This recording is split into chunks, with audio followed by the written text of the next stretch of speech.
está Onda Via 5. Hoje, terça-feira, hoje é dia de ciência pra gente.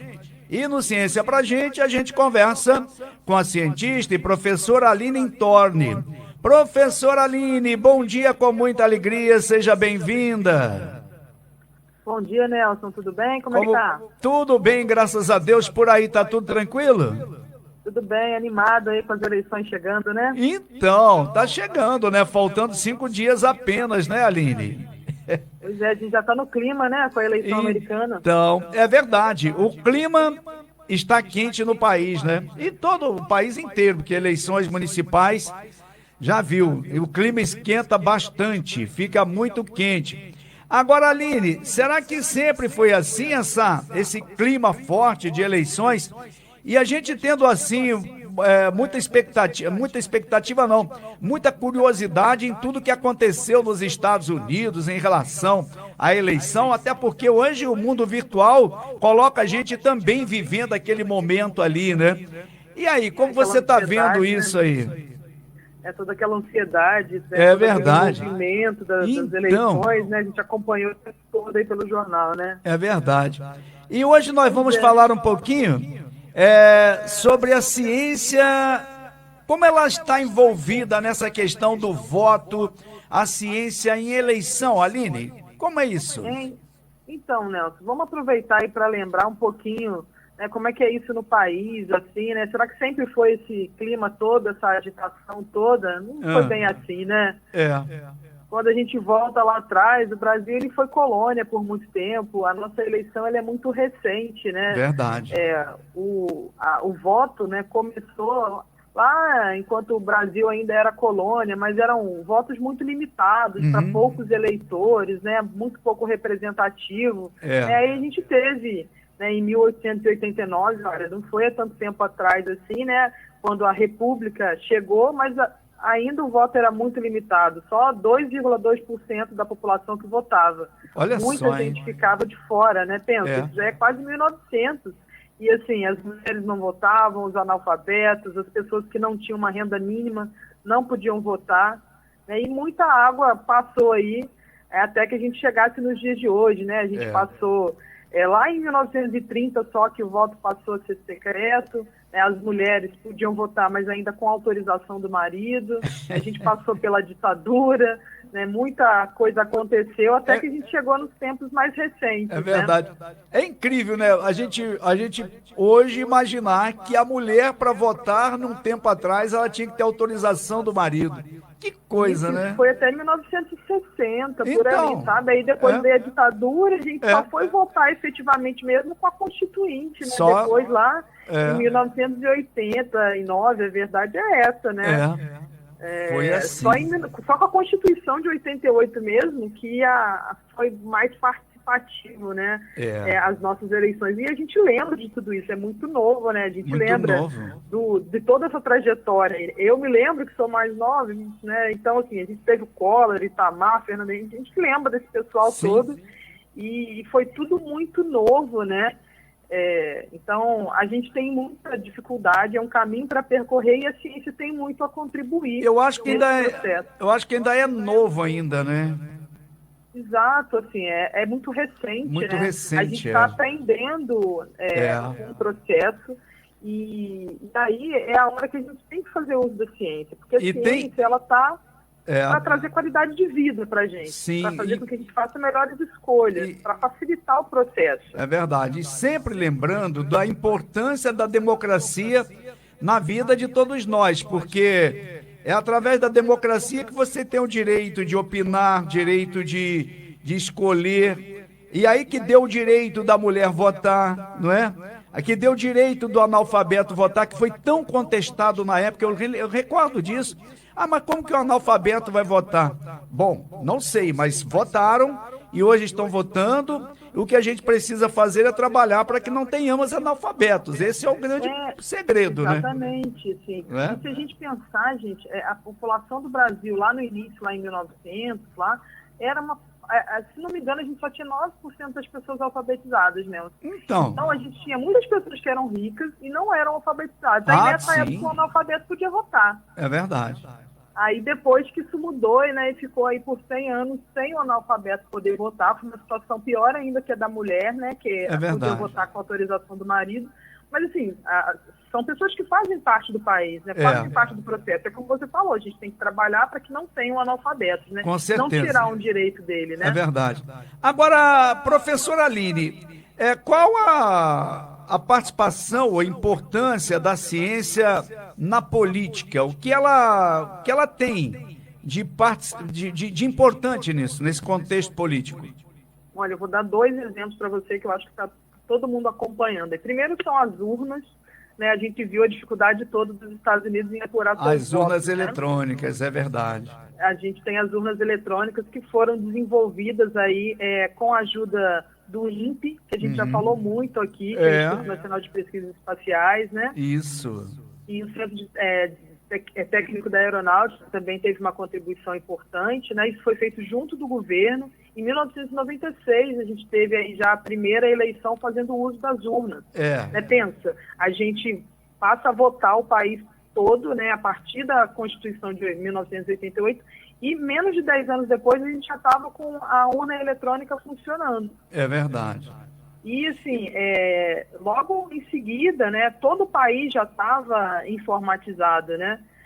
Hoje a gente só vota com a urna eletrônica e isso foi desenvolvido com tecnologia, né? Pensando, né, uma tecnologia que conseguisse chegar a todos os lugares do país, né? E é isso que a gente tem com a urna. Ela é fácil de ser transportada, ela não precisa de energia elétrica para funcionar, né? Ela funciona com bateria. E foi pensado, se você pensar na urna, ela tem o formato de um telefone, né? O teclado. Né? Diferente de um computador, porque na época as pessoas não tinham computador. Então, ela foi pensada para dar acesso para as pessoas. Olha. Isso foi uma contribuição grande da ciência. Outra contribuição... Oi, pode falar. Qual a outra contribuição? Agora você falou sobre a urna eletrônica e qual a outra que nós temos, além da urna eletrônica? São as pesquisas, né, de voto, de intenção de voto, que a gente usa muito também, né? E elas, para você fazer essas pesquisas, eu nunca fui entrevistada, não sei se você já foi. Não, já fui entrevistado. Já fui entrevistado. Normalmente é um número muito reduzido de pessoas que é entrevistado para essas pesquisas. Mas por que é feito assim, né? A gente pode fazer uma analogia aí quando a gente vai tirar sangue, né? A gente pega mililitros do nosso sangue para representar todo o nosso estado físico, né? Para representar todo o nosso corpo. Então, quando ela é bem pensada, quando ela é bem trabalhada, quando ela é de fato representativa, né? Por exemplo, né? Ela tem para cada cidade a pesquisa ela é feita de uma forma respeitando os critérios daquela cidade. Se naquela cidade eu tenho 52% de mulheres votando, eu tenho que ter 52% de mulheres representadas na pesquisa. Isso vale para a idade, isso vale para o perfil econômico, né? E tudo isso é feito através de pesquisas matemáticas, de estatística, de números, né? Então, vários pesquisadores trabalham nisso. E até nas perguntas que são feitas, a ciência ela também está por trás, né? Tem toda uma questão psicológica que a gente pode induzir a pessoa à resposta, né? Quando eu falo com você, esse hábito que a gente tem, né? Não é isso mesmo? Eu estou te induzindo a concordar comigo. Então, uma pesquisa de intenção de voto, ela não pode ser feita dessa forma, né? E tem todos os critérios científicos ali por trás. E por isso, né, a ciência está lá, mais uma vez, contribuindo. Falha, as pesquisas, elas falham, né? É claro que a gente vê que os resultados nem sempre são exatamente aqueles, mas ela é uma intenção, e o brasileiro tem esse perfil, né, de só decidir seu voto na última hora. Tem uma coisa que eu fico assim, eu ia comentar e que eu acho assim fantástico, eu sinto um prazer tão grande, uma alegria tão grande, eu me sinto assim um brasileiro nato quando eu vejo a questão da urna eletrônica, porque foi algo criado em nosso país, não é, Aline? Exatamente. Nós somos os pioneiros, né? A gente é pioneiro. Tem outros países que hoje utilizam também, né? A Rússia utiliza, o Canadá utiliza. É verdade. Mas nós somos Mas essa tecnologia é uma tecnologia brasileira. Que a gente utiliza, sim. Foi então, que nós utilizamos. Isso eu fico muito feliz. Aí quando eu vejo um país como os Estados Unidos, que é um país super desenvolvido, hoje lá engatinhando para fazer uma apuração de eleição contam nós aqui com a eleição termina às 5 da tarde, quando é 10 horas da noite, quando é a eleição para presidente da República, a gente já sabe o resultado. Tá tudo apurado, né? Não é? Que coisa, né? Já sabe o resultado. E graças à ciência, como você disse aqui, né? Exatamente, viu? E assim, esse ano a gente ainda tem mais novidades ainda que a ciência trouxe aí pra gente, viu? Porque tem os aplicativos, né, que são cada vez mais populares e nos ajudam muito, assim. Os números são monstruosos, né? Se a gente pensa no estado do Rio de Janeiro, gente, só no Rio são 12 milhões de eleitores, né? São 90 municípios. Verdade. Só de prefeito no estado do Rio, né, se a gente olhar para todos os municípios, tem mais de 600 candidatos, 25 mil vereadores. É muita informação, gente. A gente fica perdido com tudo isso, né?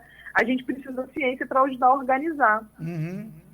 E os aplicativos, eles têm esse papel. Eu separei 4 aplicativos aqui que são interessantes para a gente poder acessar aí e esclarecer, pensar melhor no nosso voto. Assim. Eu separei 4, tem vários. Eu separei esses 4 porque eles ajudam a gente a pensar antes, durante e depois da eleição. Vou falar aqui rapidamente para vocês. Tem o Eleições 2020. É só a gente procurar lá na Play Store, vai estar lá. Esse app ele é legal para a gente definir o nosso voto, assim, conhecer o plano de governo dos candidatos, porque lá tem de todos os candidatos do país todo. É super simples. Do país inteiro, Exatamente. Você seleciona o seu estado, seleciona a sua cidade, vai ter todas as informações lá, assim, na sua mão. Todo mundo, assim, muitas pessoas têm um celular à mão hoje, né? É verdade. Tem também um outro que chama Pardal. Pardal? Pardal, você já não relaciona não com o nosso pardal de trânsito? Ele é para denunciar. Tem alguma coisa errada? Exatamente. Você pode fazer a denúncia, ele é direto da Justiça Eleitoral. Assim, ele vai como uma denúncia anônima, você pode fazer o registro. Por exemplo, tem alguma propaganda que não deveria estar lá? Certo. Né, tá acontecendo uma boca de urna no local? Ele envia todos esses dados, né, para a Justiça Eleitoral tomar as providências. Sim. Né? Então, é para você utilizar, ajudar o processo, né? Todo mundo deveria ter esse compromisso, né? De querer que a gente tenha um processo transparente, seguro, eficiente. Sim. Tem o do e-título também, que é o título no celular, né? O governo fez muita propaganda disso.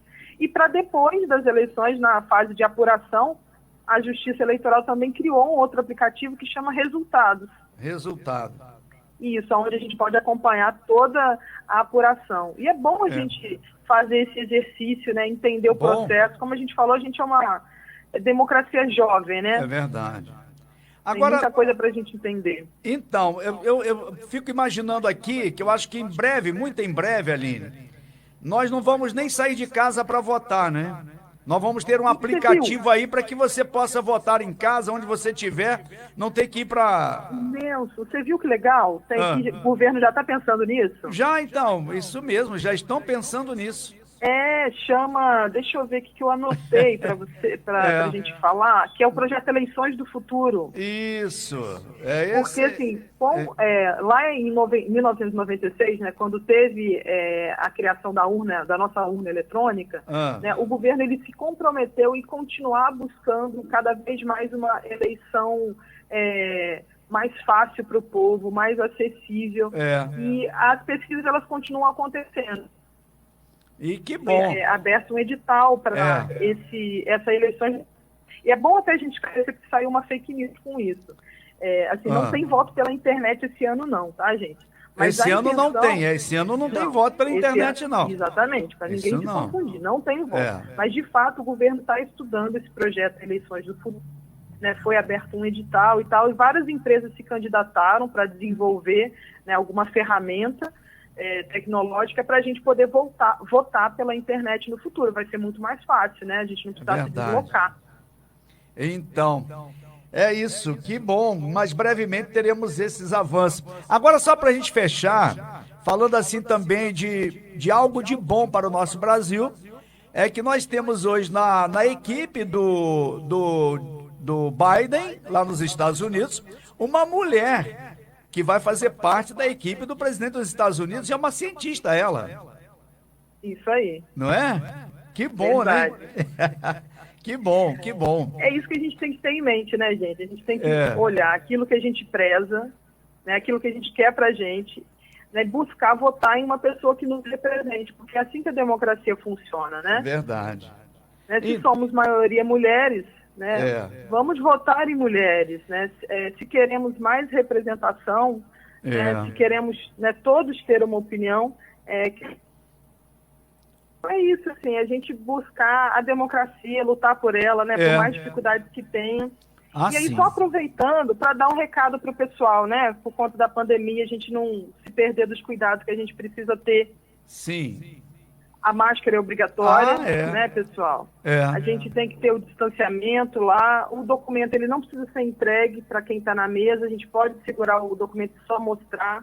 Tem um horário preferencial para os nossos idosos, né, de 7 às 10 da manhã. Vamos respeitar isso. Vai ter álcool, você pode levar a sua caneta para assinar. Tem que levar a caneta. Isso aí, né? Ele vai poder emprestar, mas o ideal é que cada um leve a sua, né? Levar a sua caneta. Né, o contato. Então, mas é isso, vai dar tudo certo. Vamos buscar um país melhor aí pra gente, né? Tá certo, professora. Muito obrigado aí pela sua participação mais uma vez. Tenha aí uma ótima terça-feira e terça-feira que vem, novo encontro aqui na Via 5, tá bom, professora Aline?